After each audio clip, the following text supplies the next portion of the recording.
सुंदरियाल जी राष्ट्रीय प्रवक्ता यूथ कांग्रेस हमारे साथ जुड़ी हुई है, नेहा उनियाल जी यूकेडी प्रवक्ता हैं और अवधेश नौटियाल जी वरिष्ठ पत्रकार हमारे साथ फोन लाइन पर जुड़े हुए हैं। आप सभी मेहमानों का इस चर्चा में स्वागत है।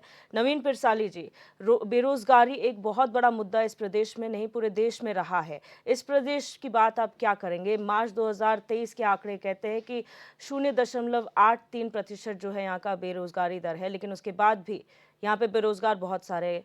किस तरीके से रोजगार देने की प्लानिंग है?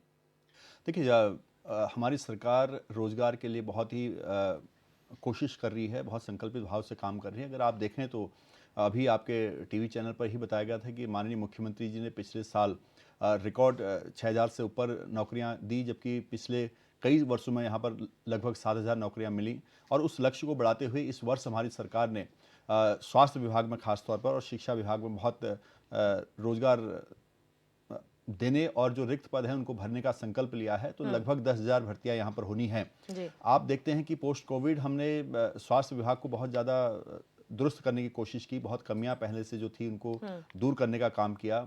जहाँ पर आशा, एएनएम उनकी भर्तियां पूरी होगी लगभग। अब और भी काफ़ी सारे जो सेक्शंस हैं उनमें कुछ रिक्तियां हैं, कुछ नए पद सृजित किए जा रहे हैं, जिनमें 2 मेडिकल कॉलेज रुद्रपुर है, पिथौरागढ़ है, वहाँ पर भी 2-2 हज़ार भर्तियां होनी हैं।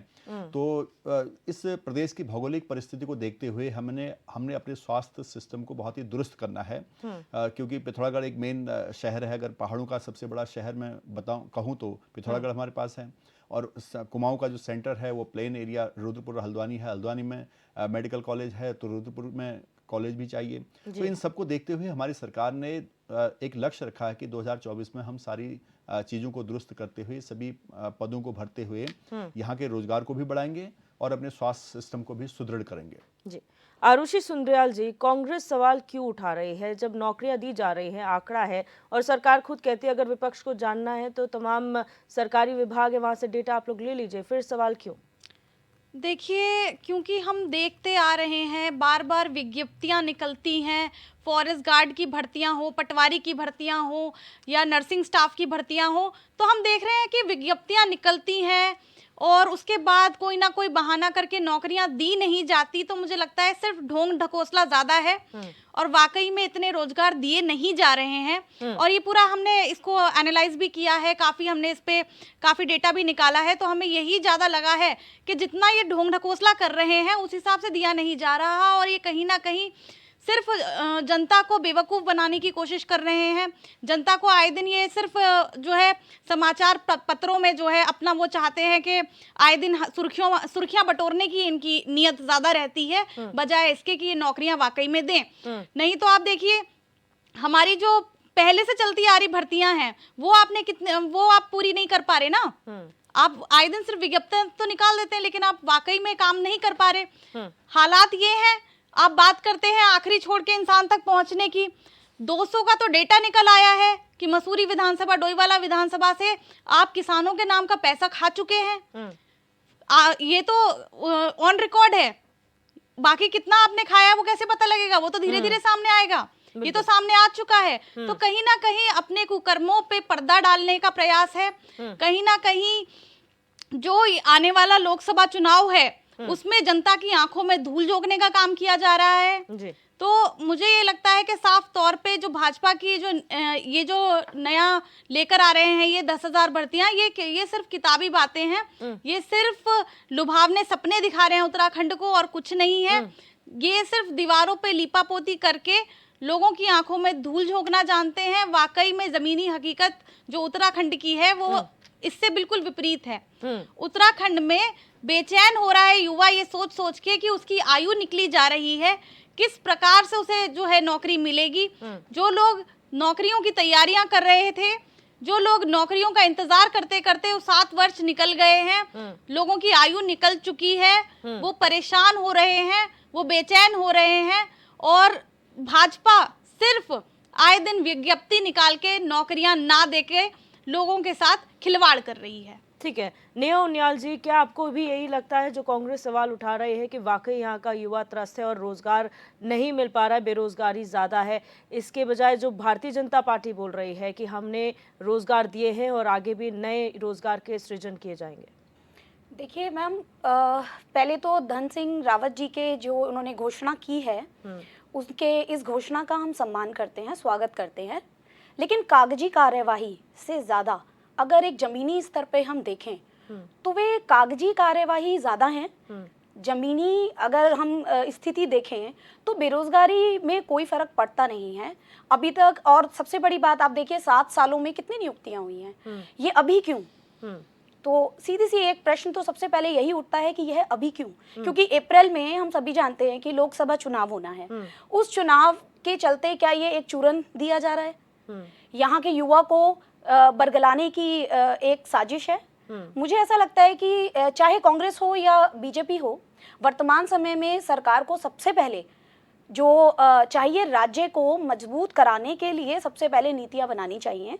क्योंकि कोई भी इमारत अगर उसकी नींव कमजोर है तो मुझे नहीं लगता कि उसके ऊपर आप कोई भी नीतियां अगर ले भी आए तो भी युवा बेरोजगार ही रहने वाला है। साथ ही उन्होंने इसमें एक चीज बोली है कि इसमें जो डॉक्टर्स की जो एज है उसका भी वो आगे के लिए बढ़ाएंगे उसको 60 से 65 वर्ष। तो मुझे नहीं लगता कि इसका कोई लाभ युवाओं को, इस राज्य को कोई मिलने वाला है।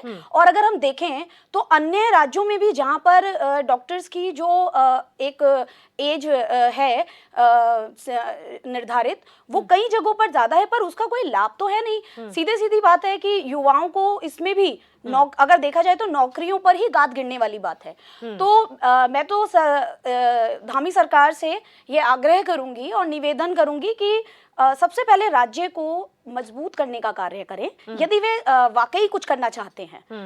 तो तभी इस राज्य का कुछ भला हो सकता है। नहीं तो चाहे कांग्रेस आए या बीजेपी आए, एक ऊपरी एक सुंदरीकरण से कुछ नहीं होने वाला है। जब तक यहाँ का युवा, जब तक यहाँ की नींव मजबूत नहीं होगी, तब तक इस तरीके की नौकरियों की विज्ञप्तियां देने से कुछ नहीं होने वाला। बिल्कुल। अवधेश नौटियाल जी, अगर आप मुझे सुन पा रहे हैं, आप इस घोषणा को कैसे लेते हैं? ये 10,000 नौकरियों की जो बात की जा रही है, इससे पहले 6,300 नौकरियां दे चुके हैं धामी जी महज 2023 में। तो इसको क्या एक पॉजिटिव साइन लिया जाए या ये नाकाफी है यहाँ के युवाओं के लिए, और काम करने की जरूरत है? देखिए दिव्या, बिल्कुल आपने अच्छा टॉपिक उठाया, उसके लिए आपको बधाई कि युवाओं की नौकरी से जुड़ा टॉपिक है। अगर ये तो अभी कल मुख्यमंत्री जी ने ये जो स्वास्थ्य मंत्री है उन्होंने, धन सिंह रावत जी, उन्होंने कार्यक्रम में घोषणा की है कि हम जो प्लान कर रहे हैं लगभग 10,000 नौकरियां हम स्वास्थ्य विभाग में प्लान कर रहे हैं, जो प्राथमिक स्वास्थ्य केंद्र से लेकर और जो सामुदायिक स्वास्थ्य केंद्र है, CHC PHC है, और तमाम जो जिला अस्पताल है वहां पर जो पद खाली हैं हम उनको भरेंगे, चाहे वो फार्मासिस्ट के पद हो, चाहे वो लैब टेक्नीशियन का पद हो, उनके जरिए। लेकिन आपने बात की धामी सरकार में जो नौकरियां मिली हैं, तो अगर हम आंकड़ों की बात करें, अगर हम जो पॉइंट वाइज लें, तो अगर उत्तराखंड अधीनस्थ सेवा चयन आयोग की अगर हम बात कर लें तो इसने अपने गठन से लेकर अब तक की अगर बात करें तो पिछले 2022-23, अगर हम 21-22-23 पिछले 3 सालों की लें तो 3 सालों में सबसे ज्यादा नौकरियां इस आयोग के माध्यम से मिली है। ठीक है, विवाद भी बिल्कुल रहा है, तमाम भर्तियां भी कैंसिल हुई है, सब लोग जानते हैं, शायद जो सारे वक्ता लोग बैठे वो भी जानते हैं कि तमाम नौकरी विवाद रहा है। इसके बावजूद भी अगर हम 2016 से सरकार ने इसके आंकड़े जारी किए हैं तो 2016 में 884 युवाओं को जो है ये इस आयोग के माध्यम से रोजगार मिला। 2017 में 570 लोगों को मिला, 2018 में 1822 लोगों को मिला, 2019 में 1383 लोगों को मिला, 2020 में 354 लोगों को, और 2021-22-23 अगर 21 में बात करें तो 3,722, यानी 2021 में सबसे ज्यादा युवाओं को उत्तराखंड जो अधीनस्थ सेवा चयन आयोग है उसने रोजगार दिया। 2022 में ये आंकड़ा 1,110 पहुंच गया, और 2023 में जो अभी तक का जो आंकड़े आए वो आए 2,812। तो कुल मिला के अगर बात करें तो पिछले जो मुख्यमंत्री पुष्कर सिंह धामी का जो कार्यकाल रहा है, अगर उसकी हम बात करें तो वाकई उन्होंने इस ओर काम किया है। जब से सवाल उठे थे, जो उत्तराखंड अधीनस्थ सेवा चयन आयोग है उसके सवाल उठे, जांचें हुई, भर्तियां निरस्त हुई, लेकिन उसके बाद जिस तरह से रोल बैक सरकार ने तमाम युवाओं को दिया है, तो कहीं ना कहीं पुरानी सरकारों के मुकाबले पिछले 3 सालों में काफी कुछ भर्तियां हुई है। ये केवल समूहगार की भर्तियों की बात नहीं, अगर हम अधिकारियों की भर्ती की बात करें तो वहां पर भी जो है वो जो वर्षवार अगर हम देखें तो वर्षवार 2010 से अगर हम आंकड़े लेंगे तो पिछले 2-3 सालों में काफी अच्छी उसमें फीडबैक मिला है। अगर अफसरों की भर्ती की हम बात करें तो वहां पर भी उत्तराखंड लोक सेवा आयोग ने अच्छा काम किया है। लगभग पिछले 1 साल में 6,635 जो अफसर हैं उनकी हुई है। जो पिछले अगर 22 साल में देखें तो 22 साल में 6,869 तो, और पिछले एक साल में 6,635, यानी जी। जो रफ्तार है वो लगातार 6 गुना से ज्यादा पिछले सालों में देखने को मिली है। तो ऐसा नहीं सरकार कर रही है। देखिए सवाल बिल्कुल खड़ा होंगे, क्योंकि जो रोजगार का है वो उत्तराखंड में जिस स्थिति से हमें रोजगार मिलना चाहिए था हमारे युवाओं को, जो सपना हमने देखा था कि हम अपने राज्य में काम करेंगे, यहाँ पर हमें रोजगार मिलेगा, बिल्कुल वो उसकी गति स्लो है, बहुत धीमी है। कई सारे युवाओं की उम्र निकल गई है, तमाम चीजें सवाल खड़े होंगे। लेकिन अगर हम बात करें कि पिछले कार्यकालों की, तो जो पिछले सरकारों का कार्यकाल राज्य गठन से अब तक की बात करें तो बेशक मुख्यमंत्री पुष्कर सिंह धामी का कार्यकाल जो सरकारी नौकरी, चाहे वो समूह की हो या चाहे वो जो लोक सेवा आयोग है हरिद्वार, उसके माध्यम से रोजगार देने की बात हो, तो कम से कम मुख्यमंत्री पुष्कर सिंह धामी का जो कार्यकाल रहा है वो अच्छा रहा है पुराने मुख्यमंत्री के मुकाबले। तो मुझे ये लगता है कि वो युवाओं की जो उम्मीद है उस पर पूरा कर रहे हैं। बिल्कुल अड़चने भी आ रही है, तमाम तरह की चुनौतियां भी है, तमाम जब से पेपर लीक की घटनाएं हो रही हैं तब से, लेकिन अब जिस तरह से फुल प्रूफ प्रणाली है उससे कहीं ना कहीं ये है। लेकिन जो भर्तियां रुक गई है, चाहे वो फॉरेस्ट गार्ड की भर्तियां हो, चाहे वो पटवारी की भर्तियां हो, हमें उम्मीद करनी चाहिए कि उनको भी जो सकारात्मक रिजल्ट है उसके परिणाम भी जल्द आए, क्योंकि हमारे युवा एक लंबा, जितना वो इंतजार करेगा उसकी उम्र निकल जाएगी और उसके बाद कहीं ना कहीं वो हताश और निराश होगा। और इसके साथ ही मेरा ये मानना है कि स्वरोजगार के क्षेत्र में भी सरकार को कार्य करने चाहिए, क्योंकि हर आदमी को सरकारी नौकरियां नहीं मिल सकती हैं। तो कहीं ना कहीं अगर हमें आंकड़े घटाने हैं तो इस दिशा में भी कार्य करने की आवश्यकता है। बिल्कुल, और इसी विषय पे मैं आने वाली थी नवीन पिरसाली जी। हम सरकारी आंकड़े बात कर रहे हैं, सरकारी नौकरियों के आंकड़े बात कर रहे हैं, लेकिन स्वरोजगार का क्या, जिसपे ज्यादा फोकस आपकी सरकार करती है, चाहे केंद्र सरकार हो या राज्य सरकार हो, आप लोग स्वरोजगार पर ज्यादा फोकस करते हैं, क्या उसके कोई आंकड़े हैं कि ऐसे कितने युवा हैं जो कोविड काल में उत्तराखंड वापस आए या बाहरी राज्यों से वापस आए और उन्हें स्वरोजगार मिला? क्या इसका कोई आंकड़ा? देखिए, उस दौरान राज्य सरकार ने स्कीम निकाली थी। अब उसका कितने लोगों ने लाभ लिया वो तो एक देखने वाली बात है। मेरे पास इस वक्त उसका आंकड़ा उपलब्ध नहीं है, लेकिन जहाँ तक हमारी सरकार की बात है तो रोजगार को लेकर हमारी सरकार बहुत गंभीर है। अगर आप प्राइवेट सेक्टर की बात करें तो उसी के मद्देनज़र हमने एक बहुत बड़ा ग्लोबल इन्वेस्टर समिट यहाँ पर किया था। अभी नौटियाल जी भी बता रहे थे कि धामी सरकार ने किस द्रुत गति से रोजगार के क्षेत्र में काम किया, चाहे वो सरकारी हो और प्राइवेट सेक्टर में बहुत काम हुआ, जिसका डेटा यहाँ पर अभी उपलब्ध मेरे पास नहीं है, लेकिन जल्द ही उसको भी आपको उपलब्ध कराया जाएगा। अच्छा पिरसाली जी, ये छोटा सा सवाल, आपने प्राइवेट सेक्टर की बात की, आप ये बता सकते हैं इस प्रदेश में कितने प्राइवेट सेक्टर्स हैं सर? क्योंकि बहुत रेयर ऐसा होता है कि सरकारी के अलावा प्राइवेट सेक्टर्स आपको यहाँ देखने को मिल जाए। आईटी के कुछ क्षेत्र में आपको मिल सकता है, बाकी तो आपको सरकारी ही मिलेंगे, प्राइवेट बहुत रेयर है।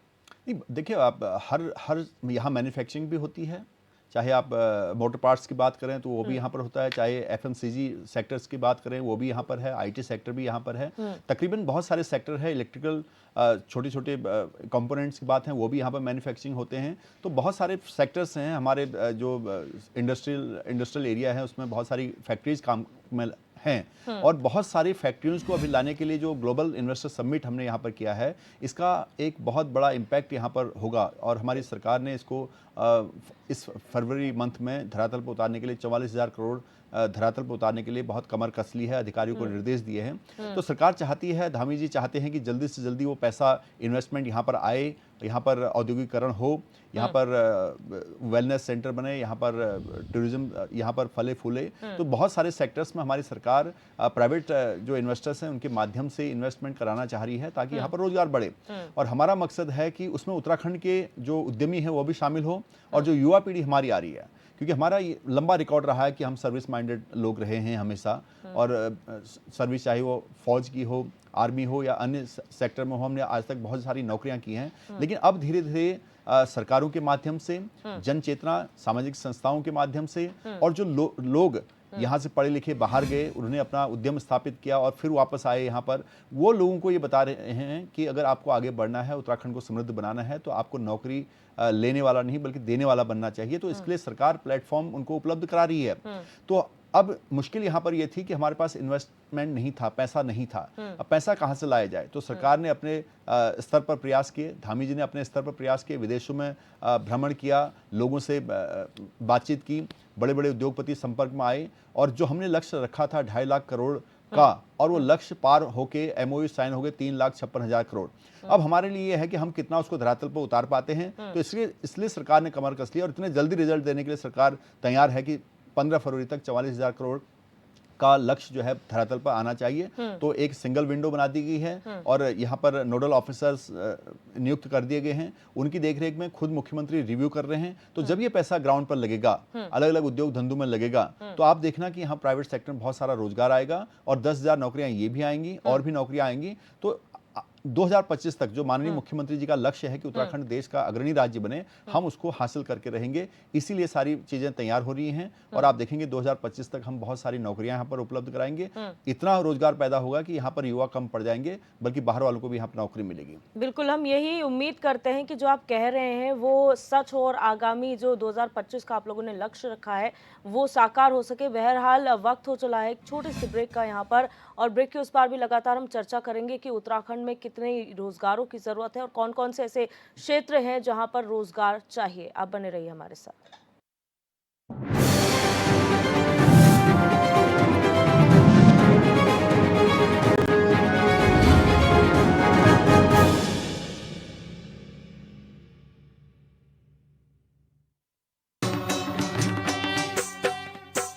हमारी सभ्यता ही हमारी विरासत है। HNN 24/7 जुनून सच दिखाने का। उत्तराखंड सरकार ने सरकारी और सहायता प्राप्त स्कूलों के लिए मुख्यमंत्री मेधावी छात्र प्रोत्साहन छात्रवृत्ति योजना शुरू की है। स्कूलों में ड्रॉप आउट रोकना और निजी स्कूलों से ये विद्यार्थी प्रतियोगिता कर पाएं, इस उद्देश्य से इस योजना की शुरुआत हुई। 5वीं और 8वीं पास करने वाले 10% श्रेष्ठ विद्यार्थियों को विशेष परीक्षा पास करने के बाद छात्रवृत्ति दी जाती है। 6ठी के विद्यार्थियों को 600 रुपए प्रति माह, 7वीं के विद्यार्थियों को 700 रुपए प्रति माह, 8वीं के विद्यार्थियों को 800 रुपए प्रति माह, 9वीं और 10वीं के विद्यार्थियों को 900 रुपए प्रति माह छात्रवृत्ति तय की गई है। 10वीं बोर्ड में 80% अंक लाने पर 11वीं और 12वीं में हर महीने 1200 रुपए छात्रवृत्ति मिलेगी। छात्रवृत्ति पाने के लिए स्कूल में उपस्थिति 75% होनी चाहिए। ये हमारी आगे की पढ़ाई के लिए, एग्ज़ाम्स के लिए बहुत ही ज़्यादा फ़ायदेमंद होगा। इसके द्वारा हम मेरिट लिस्ट में भी आ सकते हैं, बहुत अच्छा कर सकते हैं, हम अपने प्रदेश का नाम रोशन कर सकते हैं। इसीलिए इस योजना के लिए मैं CM धामी जी का बहुत बहुत धन्यवाद करती हूँ। ऐसी स्कॉलरशिप से हम कई ऐसी ज़रूरत की चीज़ें खरीद सकते हैं जो भविष्य में हमारे जो एग्ज़ाम हम देने वाले उनकी तैयारी के लिए बहुत महत्वपूर्ण है। मैं पूरी कोशिश करूँगी कि इस योजना का लाभ मैं भी पा सकूँ। गंगा सी पवित्रता उत्तराखंड के कण कण में है। HNN 24/7 जुनून सच दिखाने का।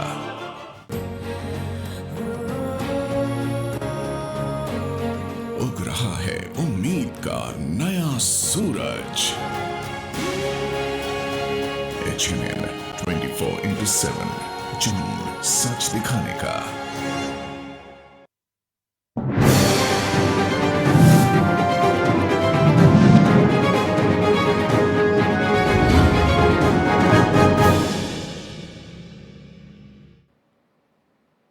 ब्रेक के बाद आप सभी का एक बार फिर से स्वागत है। लगातार हम चर्चा कर रहे हैं रोजगार को लेकर। उत्तराखंड में रोजगार की बहुत ज़रूरत है। बेरोजगारी की बात विपक्ष भी करता है, लेकिन जिस तरीके से पिछले कुछ समय में धामी सरकार के आने के बाद रोजगार में वृद्धि हुई है, जो आंकड़े दिए गए हैं, उससे ये उम्मीद तो जग रही है कि आने वाले समय में युवाओं को और बेहतर रोजगार के अवसर मिलेंगे। लेकिन चर्चा में वापस आते हैं। सुंदरयाल जी, आपके पास आऊंगी। आप लोग यहाँ पर तो आवाज़ उठा रहे हैं उत्तराखंड के लिए, लेकिन ऐसी ही भौगोलिक परिस्थिति का प्रदेश है हिमाचल, जहाँ पर आप लोगों ने सरकार बनाई। और मैडम, वहाँ पर पीरियोडिक लेबर फोर्स जो है नेशनल सैंपल सर्वे ऑफिस का, वो ये कहता है कि हिमाचल प्रदेश में जो अर्बन अनएम्प्लॉयमेंट चार्ट को टॉप किया है हिमाचल प्रदेश ने 33.9% के साथ। तो वहाँ क्या कहेंगे? दोनों ही सेम भौगोलिक परिस्थिति है, वो भी पहाड़ है, ये भी पहाड़ है, बाकायदा वहाँ तो कोई प्लेन एरिया भी नहीं है, वहाँ पर सारे रोजगार के अवसर पहाड़ में ही हैं। तो आखिर क्या वजह है कि वहाँ पर आप लोग रोजगार में तब पिछड़ रहे हैं? देखिए, कंपेयर करना अलग होगा, क्योंकि उत्तराखंड में हम देख रहे हैं डबल इंजन की सरकार है। उत्तराखंड से बहुत सारे वादे जो हैं सरकार ने किए थे कि यहाँ डबल इंजन की सरकार बन जाएगी, तो पता नहीं जैसे क्या ही हो जाएगा। और बड़ी उम्मीदें लोगों को इस बार के इन्वेस्टर समिट से भी हैं, लेकिन ऐसा ही एक इन्वेस्टर समिट पहले भी हो चुका है जिसका कोई परिणाम नहीं निकल के आया, जो सिर्फ ढोंग ढकोसला ही था। उसमें भी करोड़ों की बातें की गई थी, लेकिन उत्तराखंड को आखिर मिला क्या? डबल इंजन की सरकार से उत्तराखंड को क्या मिला? आप देखिए, इस समय पे भी बातें तो करोड़ों की जा रही हैं, लेकिन हमें तो उत्तराखंड का जो धन है वो उल्टा खर्च होता हुआ ही नजर आ रहा है।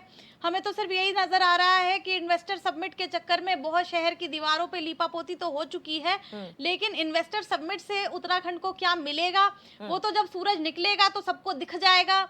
उत्तराखंड में मुझे लगता है बेरोजगारी जो ज्यादा है वो सिर्फ कुछ जो है गिनती की सरकारी नौकरियों से काम नहीं चलने वाला है।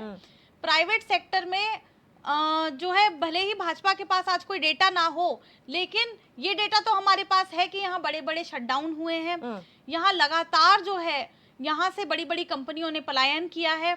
यहाँ पर जो है हमें जो प्राइवेट सेक्टर है, जो एमएसएमई कंपनियां हैं, उनका जो है कम से कम 50,000 कंपनियां जो है कोविड के बाद यहाँ शटडाउन हुई हैं। सुंदरयाल जी, अब सवाल इसलिए आप लोगों से कंपैरिजन बेशक नहीं हो सकता, सवाल इसलिए क्योंकि आप लोग भी जब चुनाव का वक्त था आप लोगों ने भी कुछ वादे दावे किए थे जहाँ पर आपकी सरकारें नहीं थी, आप जनता के बीच में गए, आपने वादे किए, उसके बाद आपकी सत्ता आई और अब हाल ये है कि वहाँ पर भी बेरोजगारी का आलम है। यही जानने की कोशिश करते हैं कि जब कोई सरकार जो पार्टी है वो सत्ता में नहीं होती तब दावे बहुत सारे, सत्ता में आने के बाद परिस्थितियाँ क्यों बदल जाती हैं?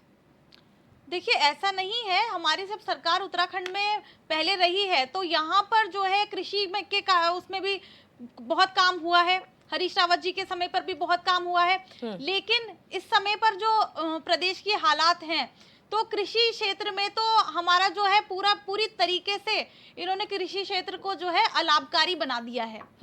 आप देखिए, पलायन पहले के मुकाबले अब कितना पलायन है, गांव के गांव खाली होते जा रहे हैं, लोग अपनी जमीनें बेच के शहरों की तरफ आ रहे हैं रोजगार की उम्मीद लेकर। लेकिन इस बात को तो मानना ही पड़ेगा कि पहले के कंपैरिजन में, हमारी सरकार के कंपैरिजन में बेरोजगारी बहुत ज्यादा बढ़ी है और जो है लगातार युवाओं में जो है लगभग 40% के करीब जो बेरोजगारी पहले के मुकाबले जो है बढ़ती जा रही है। युवा बेरोजगार ज्यादा है इस समय पर।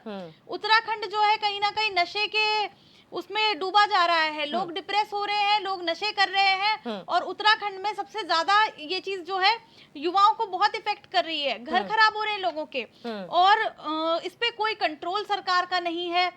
सरकार का बहुत बड़ा फेलियर है ये कि ये जो चाहे कितने ही लुभावने वादे कर लें, चाहे कितने ही एडवर्टाइजमेंट्स कर लें, चाहे कुछ भी कर लें, लेकिन ये बहुत बड़ा फेलियर है सरकार का कि आज की डेट में उत्तराखंड का युवा जो है वो परेशान है, बेरोजगार है, उसकी जो है आयु सीमा भी निकली जा रही है, लेकिन उससे रोजगार जो है नहीं मिल पा रहा है, ना रोजगार मिल पा रहा है, ना स्वरोजगार मिल पा रहा है। और उत्तराखंड में जो बड़ा लॉस है, सबसे बड़ा लॉस तो यही है कि हमारे यहाँ बहुत 50,000 से ज्यादा एमएसएमई कंपनियों का जो शटडाउन हुआ है उसकी वजह से सरकार जो है सपोर्ट नहीं कर पा रही, बिल्कुल भी सरकार जो है स्वरोजगार को सपोर्ट नहीं कर पा रही है, ये सबसे बड़ा फेलियर है। बिल्कुल। नेहा उनियाल जी, आप लोग को बेशक सरकार बनाने का मौका ना मिला हो, लेकिन यूकेडी हमेशा जल जंगल जमीन की बात करती है, पहाड़ के मुद्दों की बात करती है। अगर आप लोग सत्ता में आए कभी और जनता के बीच में गए तो रोजगार के आपके क्या अवसर होंगे जो आप चाहते हैं कि भारतीय जनता पार्टी दे? देखिए दिव्या दर्शनी जी, सबसे पहली बात, जैसे कि मैंने पहले भी कहा कि जिस समय पर भी ये जब ये उत्तराखंड बना था तो सबसे पहली चीज उत्तराखंड जिस तर्ज पे बना, जब हम बात करते हैं उत्तराखंड के विकास की तो क्या वो उत्तराखंडियों का विकास है? ये दोनों विषय अलग हैं। सरकार किसी की भी हो, चाहे कांग्रेस हो चाहे बीजेपी, आज तक इन्होंने केवल राजनीति ही चमकाई है। युवा के लिए अगर एक अपॉर्चुनिटी निकालनी है तो सबसे पहले आप अपनी नींव को मजबूत कीजिए, सबसे पहले आप उत्तराखंडियों को मजबूत कीजिए। आप देखिए पलायन क्यों हो रहा है, आप उन जरूरतों को की तरफ आप देख भी नहीं रहे हैं। पहाड़ कोई नेता चढ़ना नहीं चाहता, ठीक है, हर कोई केवल एक बैठकर एक प्रेस कॉन्फ्रेंस करके एक विज्ञप्तियां छाप दी जाती हैं और जमीनी कार्यवाही कुछ नहीं होती है। युवा को, जब युवा एक नौकरी लेने जाता भी है तो वहाँ पे भ्रष्टाचार उसको खा जाता है। और जहाँ पे आरुषि जी ने अभी कहा कि यहाँ पे नशे की लत में डूबा जा रहा है, तो आपकी सरकार भी समय समय पर यहाँ रही तो आपने भी कुछ नहीं किया, इनकी सरकारों ने भी कुछ नहीं किया। देखिए सबसे पहली चीज, जब उत्तराखंड बना तो अगर उसको यूपी से अलग किया था तो सबसे पहले आपने उत्तराखंडियों को उनकी आपने पहचान छीन ली। सबसे पहली चीज आप उनकी बुनियाद को मजबूत कीजिए, सबसे पहले आप उनकी पहचान उनको दीजिए। आपने उनका मूल निवास का अधिकार उनसे छीन लिया। अभी आप कहते हैं कि आप बाहर से आए हुए लोगों को, पिरसाली जी ने अभी थोड़ी देर पहले कहा कि अभी 2025 में हम यहाँ के युवा के साथ साथ बाहर के युवाओं को भी रोजगार देंगे। तो मैं सर से पूछना चाहूंगी कि सर पहले आप उत्तराखंडियों की बात करें। आप अगर क्षेत्र की एक हम बात कर रहे हैं तो उत्तराखंडी, मुझे लगता है कि आपकी मूल जरूरत होनी चाहिए उनके लिए। आपका उनके प्रति सबसे पहला कर्तव्य बनता है कि आप उनको रोजगार दें। बाद में उनकी बात कीजिए, हमें उनसे आपत्ति नहीं है, लेकिन आप उन लोगों के लिए कुछ नहीं कर रहे हैं। आप केवल ये दिखावा करने के लिए आपने बोला अभी कि आप 2025 तक, सर 2025 तक क्या उत्तराखंडी उत्तराखंड में बचेगा?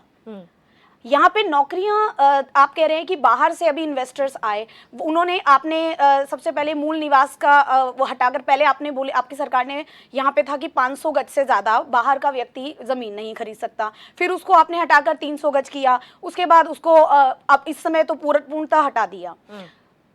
उत्तराखंडियों की आप सुन नहीं रहे हैं, वो जन आंदोलन कर रहा है युवा आज की डेट में।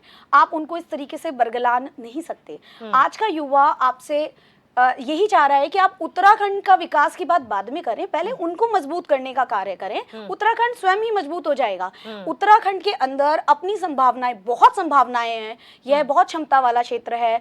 यहाँ पे ये इस तरीके की बातें करके कि बाहर का अभी आपने ग्लोबल समिट किया, ये वही वाली बात है कि एक सुंदर से बगीचे को, जो एक सुगंधित फूलों से सजा हुआ बगीचा है, आप जरा यहाँ पे देखिए कितनी अच्छी अच्छी साइट्स हैं। आपने उनको टूरिज्म बढ़ाया, आपने केवल पैसे के लिए टूरिज्म तो बढ़ाया, लेकिन क्या वहाँ पे स्वरोजगार की जब आप बात करते हैं, क्या वहाँ के मूल निवासियों को स्वरोजगार मिला? क्या रोजगार आपने दिए? कितने दिए? नहीं दिए। इसीलिए उत्तराखंडी आज की डेट में जब यहाँ की लड़कियां नौकरियां करने जाती हैं तो वो है हत्या का, उनकी हत्या कर दी जाती है, उसके ऊपर कोई कार्रवाई भी नहीं होती, पूरा परिवार बिखर जाता है। तो मैं यही कहना चाहूंगी कि सबसे पहले आप उत्तराखंडियों को मजबूत करें।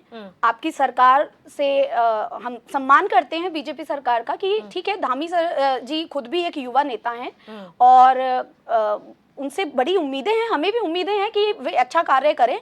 लेकिन सबसे पहले जो हमारी कार्य हैं वो ये होने चाहिए कि जो नींव है, जो बुनियादी ज़रूरतें हैं, उनको पूरा किया जाए, ना कि एक कागजी कार्रवाई करके सबको खुश करने का कार्य किया। बिल्कुल। अवधेश नौटियाल जी, यहाँ का मूल जो है, जो जड़ है, उसे मजबूत करने की बात कही जा रही है, क्योंकि हमने देखा जो युवा हैं अब सरकारी नौकरियों की तरफ कम और प्राइवेट और क्रिएटिव और सेल्फ जो है अपने नए एस्टैब्लिशमेंट्स खोलने की तरफ ज़्यादा हैं।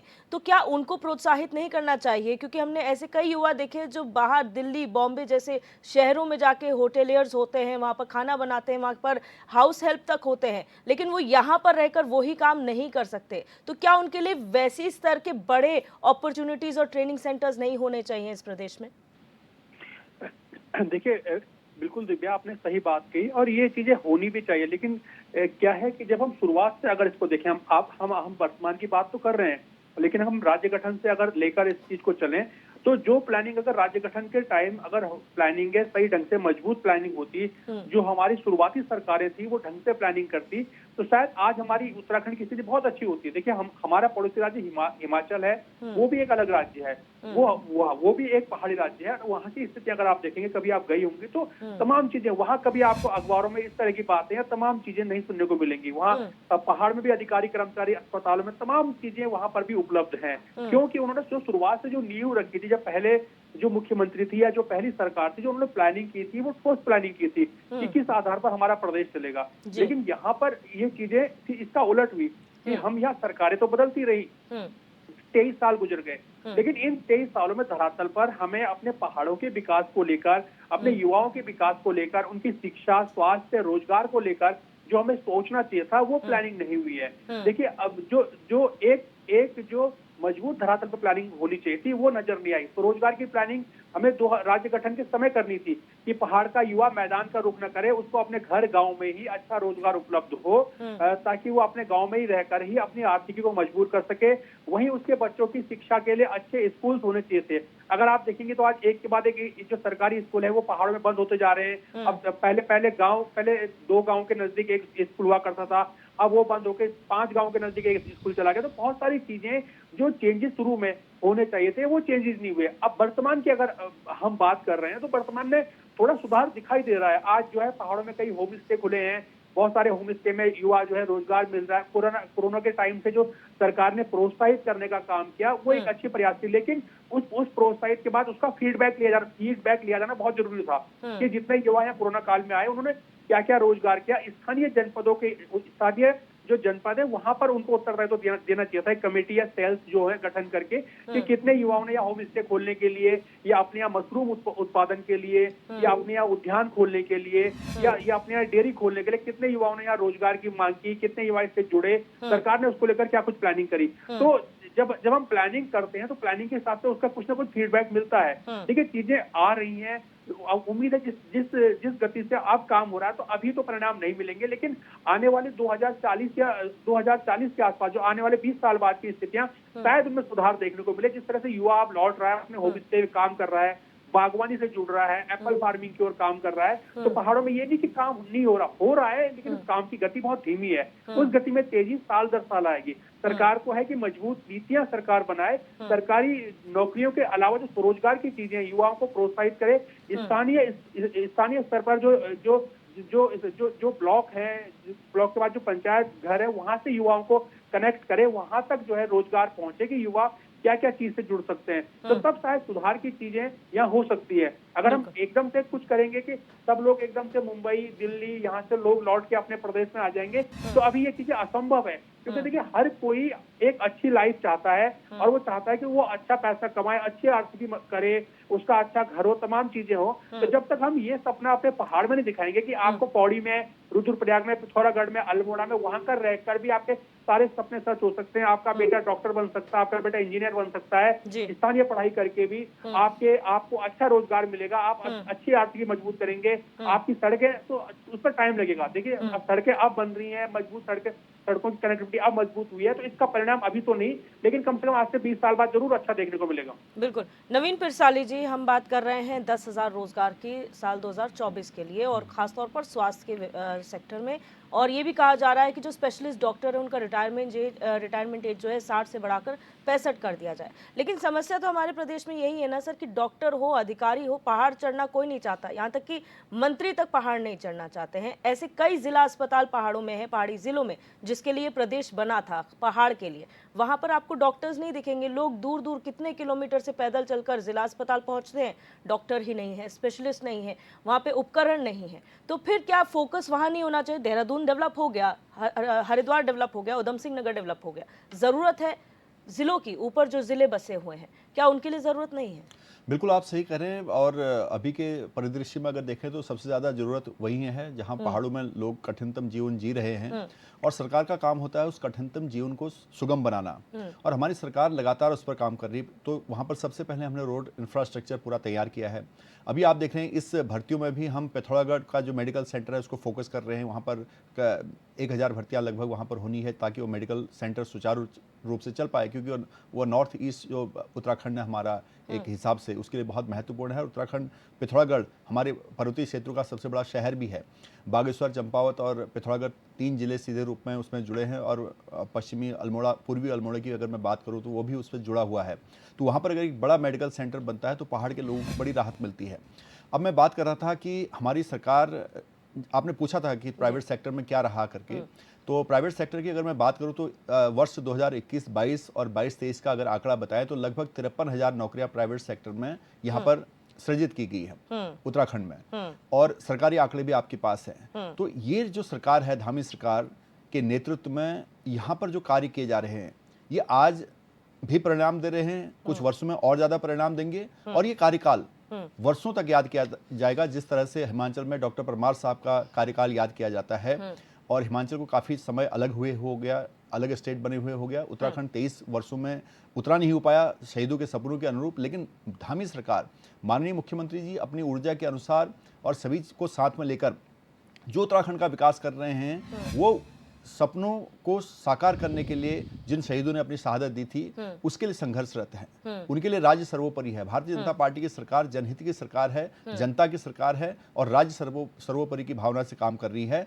हमारा कहने का मकसद ये है कि हम उत्तराखंड को इतना विकसित करें कि और भी लोग यहाँ से उम्मीद रखें, हमारे उत्तराखंड ही नहीं और भी भाई बहन बाहर से, जैसे हम आज महाराष्ट्र में जाते हैं, बॉम्बे में जाते हैं, तो बॉम्बे एक उद्योग नगरी के रूप में है, पूरी देश के लोग वहाँ पर जाते हैं। अगर दिल्ली की बात करें, पूरे देश के लोग वहाँ पर जाते हैं। तो इसी तरह हम उत्तराखंड को इतना विकसित करेंगे, लोग कहें कि हाँ, पहाड़ी राज्यों में उत्तराखंड सबसे टॉप में है, उत्तराखंड में ये सुविधाएं हैं, लोग यहाँ आने के लिए लालायित हों। और जो हमारे प्रवासी भाई बहन, लगभग 30-35 लाख की जनसंख्या जो दिल्ली एनसीआर में रहती है, वो भी लोग वापस आए। हमारी सरकार इस नियति से काम कर रही है और मुझे पूर्णतः विश्वास है कि जिस प्रकार से सरकार माननीय मुख्यमंत्री जी के नेतृत्व में काम कर रही है, माननीय मुख्यमंत्री का जो विजन है 2025 तक का जो लक्ष्य रखा है, और मोदी जी की जो विशेष कृपा यहाँ पर रहती है, मैं कहूँगा कृपा ही कहूँगा, क्योंकि कई बार उन्होंने सौगातें यहाँ पर दी है और सबसे ज़्यादा दौरा करने वाले प्रधानमंत्री रहे हैं। उत्तराखंड से विशेष लगाव है, देवभूमि से। इस देवभूमि के केदारखंड को उन्होंने विकसित करने का काम किया। अब मानस खंड में वो गए, आदि कैलाश, जहाँ पर कोई लेकिन नहीं जा सर, पाया। आप जिस तरह से कह रहे हैं, सभी ने कहा कि युवा मुख्यमंत्री एनर्जेटिक हैं, वो सब काम करने को तैयार हैं और हर क्षेत्र में वो फोकस कर रहे हैं। लेकिन बात तो तब बनती है जब आपके अधिकारी सेम पेज पर हों, आपके उतनी एनर्जी को रेसिप्रोकेट कर सके। क्योंकि अभी भी पहाड़ में सर हम ही खबरें चलाते हैं। कई बार हमने देखा महाविद्यालय के हालात ये हैं कि छात्र संघ, ABVP का छात्र संघ ये कहता है कि लड़कियां 7 किलोमीटर पैदल चल के आती हैं, कॉलेज नहीं पहुंच पाती हैं, आप प्लीज बस लगा दीजिए। और अधिकारी कहते हैं नहीं हो पाएगा, बस वाली सुविधा है ही नहीं, वहां पर चलाएंगे तो चलेगी नहीं। तो अब किसका सहारा? NGOs का सहारा। सरकार के होते हुए, बजट के होते हुए जब NGO का सहारा लेना है तो फिर जरूरत क्या है? नहीं, आप सही बोल रहे हैं कि देखिए, पहाड़ की जो दुविधा है उसको देखते हुए हमारी सरकार ने एक तो पहाड़ के लिए मानदेय भी अलग से रखने का प्रस्ताव किया है, ताकि जो पहाड़ में रहेगा तो उसको कुछ एक्स्ट्रा अगर वहाँ पर मानदेय मिलेगा तो एक तो उससे रहेगा। दूसरा, कानून का पालन करना पड़ेगा, अगर उनको जाना है तो जाना पड़ेगा। कोई यहाँ पर पहले यहाँ पर लेड लतीफ़ी होती थी, जान पहचान से ट्रांसफ़र कर दिया जाता था, लेकिन अब वो सारे रास्ते धामी जी ने बंद कर दिए हैं। अगर पहाड़ जाना है तो जाना पड़ेगा, सुगम में आना तो आना पड़ेगा, दुर्गम में जाना तो जाना पड़ेगा। और जहाँ तक बात है अधिकारियों की, आपने देखा होगा कई ऐसे मौके आए जब मुख्यमंत्री जी ने बहुत लताड़ लगाई अधिकारियों को और चेताया है, और वो लगातार जारी है। जो कार्य संस्कृति सरकार की थी, प्रशासन की थी, उसको बदलने का काम माननीय मुख्यमंत्री जी कर रहे हैं, हमारी सरकार कर रही है, और जल्दी ही ये पूरी राजनीतिक व्यवस्था यहाँ पर बदलेगी। जो लेड लतीफ़ी थी उसका कोई यहाँ पर काम नहीं है, क्योंकि विकास के लिए बहुत दुरुस्त होना पड़ता है। अगर अधिकारी को काम करना होगा तो तब रहेगा, नहीं तो अपने घर बैठेगा, दूसरा आदमी काम करेगा जो एनर्जेटिक है, जो राज्य के लिए हितकारी है, ऐसा अधिकारी यहाँ पर आएगा। निकम्मे और लापरवाह अधिकारियों की उत्तराखंड में कोई आवश्यकता नहीं, ये हमारी सरकार भी कहती है, जनता भी चाहती है। तो इसलिए जनता जो चाहती है उसके अनुरूप काम होगा। पहाड़ों में सारी व्यवस्थाएं दुरुस्त होंगी, लेकिन थोड़ा सा समय लग सकता है। मैंने कहा 1-1.5 साल का समय और लग सकता है। थोड़ा सा जनता को करना पड़ेगा। परिवर्तन आ रहा है, आपने देखा कोविड के बाद बहुत सारे हॉस्पिटल्स में काफ़ी सारी सुविधाएं होंगी, चाहे वो बागेश्वर हो, पिथौरागढ़ हो, या किसी भी अन्य जिले का जो मुख्य अस्पताल है, उसमें सुविधाएं चेंज हुई हैं, उसमें लोग स्टाफ भरा गया है, और भी स्टाफ देने की बात हो रही है। तो इसलिए जो जिस स्पीड से मुख्यमंत्री जी काम कर रहे हैं, वो आंकड़े बता रहे हैं और वो रिजल्ट बता रहा है कि मुख्यमंत्री जी बहुत संकल्पित भाव से, मनोयोग से उत्तराखंड के सर्वांगीण विकास के लिए काम कर रहे हैं। भारतीय जनता पार्टी की ये सरकार बहुत ही महत्वपूर्ण साबित होगी यहाँ के विकास के लिए। बिल्कुल। आरुषि सुंदरयाल जी, कांग्रेस मुख्य विपक्षी दल यहाँ पर है और यहाँ पर इंडिया गठबंधन के तौर पर आम आदमी पार्टी है आपके साथ, यूकेडी भी विपक्ष में है। लेकिन एक विपक्ष हमने देखा था जब आपकी सरकार केंद्र में थी और भारतीय जनता पार्टी विपक्ष में था, महंगाई की आवाज उठाते उठाते आप लोग सत्ता से बाहर हो गए। आज क्या वजह है कि इतना समय बीत गया, महंगाई, बेरोजगारी का रोना रोते रोते आप अभी भी विपक्ष में बैठे हैं और भारतीय जनता पार्टी को फायदा हो रहा है? आप क्यों नहीं उठा पा रहे? वो महंगाई और बेरोजगारी जनता को क्यों नहीं नजर आ रही जो आप दिखाने की कोशिश कर रहे हैं? जी बिल्कुल, ये जो सवाल है ये बहुत ही अहम सवाल है, और मैं साफ तौर पर ये कहना चाहूंगी कि हम उस देश में रहते हैं जहां पर लिटरेसी रेट चाहे कितना भी हो, लेकिन यहाँ के लिटरेट लोग भी बजट की ओर ध्यान नहीं देते हैं, ना बजट पढ़ते हैं, ना बजट समझते हैं।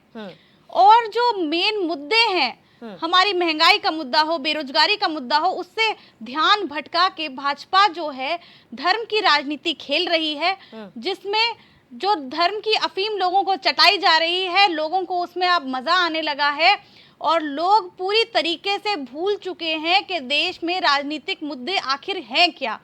वो जो है अपने धार्मिक मुद्दों को लेकर बैठ गए हैं, उनको जो है बरगलाया जा रहा है। उनकी जो मानसिकता है वो एक तरह से हमारे देश की मानसिकता आज की डेट में बीमार हो चुकी है, जहनी मरीज हो चुके हैं आज हमारे देश के लोग जो हैं। और इसका पूरा क्रेडिट मैं भाजपा को देती हूँ कि जो लोगों के दिमाग में आज इन्होंने भर दिया है उसका नतीजा है कि ये चुनाव में जीत पा रहे हैं।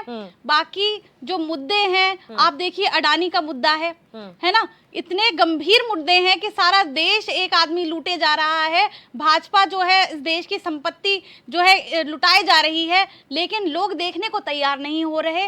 वो इसलिए क्योंकि उन्हें धर्म की ऐसी अफीम चटाई जा चुकी है जिसके आगे उन्हें और कुछ नजर नहीं आता है। तो फिर आप ये देखिए, मैं भारतीय जनता पार्टी का है, आप उन राज्यों का क्या कहेंगी जहाँ पे कांग्रेस है? आप बात कीजिए तेलंगाना जो अभी अभी आपके हाथ है, हिमाचल प्रदेश, क्या वहाँ की जनता भी अफीम चाटती है धर्म की? क्या वहाँ पर भी पढ़े लिखे अनपढ़, जिसे आप कह रहे हैं कि लिटरेट होने के बावजूद भी नॉलेज नहीं रखते या फिर ध्यान नहीं देना चाहते बजट पे? वो देखिए कुछ राज्यों में जो है कांग्रेस का, ऐसा नहीं है कि कांग्रेस को वोट नहीं मिल रहे। अगर हम 5 राज्यों का जो चुनाव का वोट का टोटल देखें तो वो भाजपा से ज्यादा होता है, लेकिन वो जो समीकरण कहीं ना कहीं ऐसा आ जाता है कि जिसकी वजह से भाजपा जीत रही है। लेकिन एक चीज आप देखिए, जो है हमारी जो महिला कांग्रेस की अध्यक्ष हैं, उन्होंने भाजपा का नामकरण दोबारा किया है बलात्कारी जनता पार्टी। आप देखिए भाजपा का जो मंडल अध्यक्ष है वो जो है उत्तराखंड में उस पे पॉक्सो एक्ट लगता है। वो जो है महीनों तक एक जो है नाबालिग लड़की के साथ दुष्कर्म करता हुआ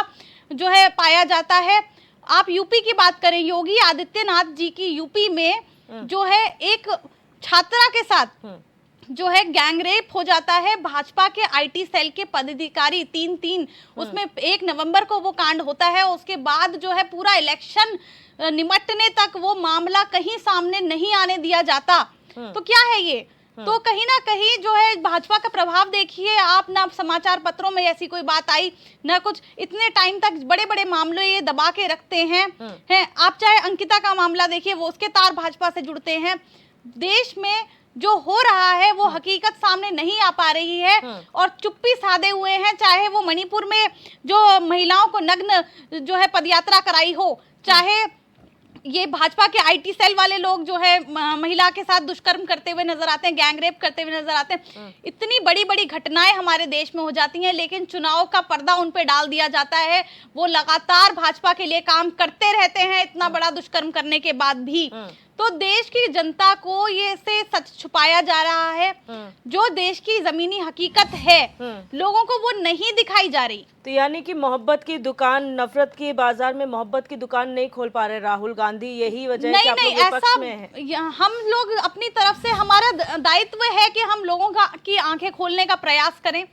जो पीड़ित लोग हैं उनकी आवाज बने। कि लोग आंखें नहीं देखते हैं, मतलब आप कैसे करें? कभी अफीम जी बोल रहे हैं जनता को, कभी आंखें नहीं बिल्कुल। मुद्दे इसलिए जगाना विपक्ष को जरूरी है, क्योंकि विपक्ष को ये समझना चाहिए आरुषि सुंदरयाल जी कि जो आपके कॉम्पिटिटर हैं, जो अभी सत्ता में हैं, वो आपसे कई आगे चल रहे हैं और जनता समझ रही है। आप जो समझाना चाहेंगे अगर वही फ्रीक्वेंसी हो तो शायद समझ जाए, लेकिन आप लोग भी कहीं ना कहीं अंदर खाने कमजोर हैं, ये आपको भी मानना पड़ेगा। देखिए हम तो अपनी तरफ से पूरा प्रयास कर रहे हैं। कल भी हम जो है पदयात्रा जो है बेरोजगारों के लिए निकालने जा रहे हैं।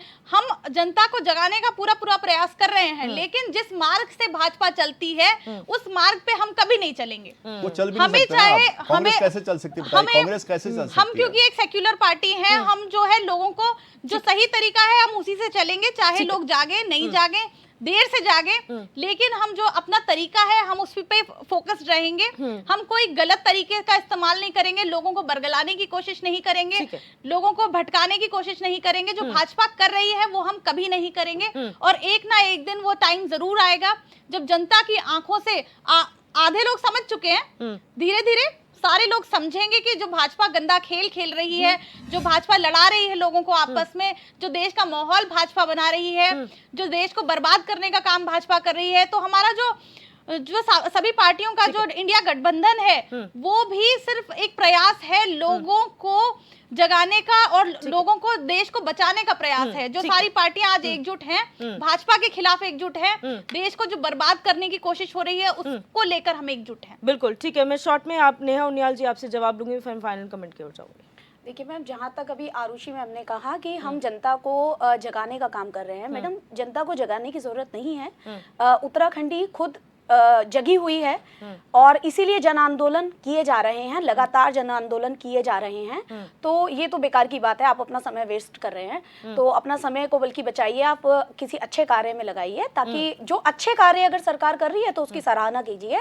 लेकिन जहाँ पे अभी मैं पिरसाली जी की अगर बात पे आऊँ, तो पिरसाली जी ने थोड़ी देर पहले ये कहा था कि सरकार जो है अभी केदारनाथ की, जहाँ उन्होंने बात करी कि काफ़ी डेवलपमेंट किया। सर, डेवलपमेंट के नाम पे आप ये देखिए, आप आस्था के साथ कितना खिलवाड़ कर रहे हैं। पूरा उत्तराखंड एक देवभूमि है। जब आप एक डेवलपमेंट की बात करते हैं तो यहाँ पे आप टूरिज्म तो बढ़ा रहे हैं, निसंदेह बढ़ा रहे हैं, रोजगार के लिए अगर आपको पैसा, सरकार को चलाने के लिए पैसा चाहिए, निश्चित रूप से चाहिए, लेकिन वहीं आप उस चीज़ को भी देखें, आपको ज़रूरत है उस पर ध्यान देने की कि आप मंदिरों में जाइए, आप जितने यहाँ पे तीर्थ स्थल हैं आप वहाँ पर जाइए।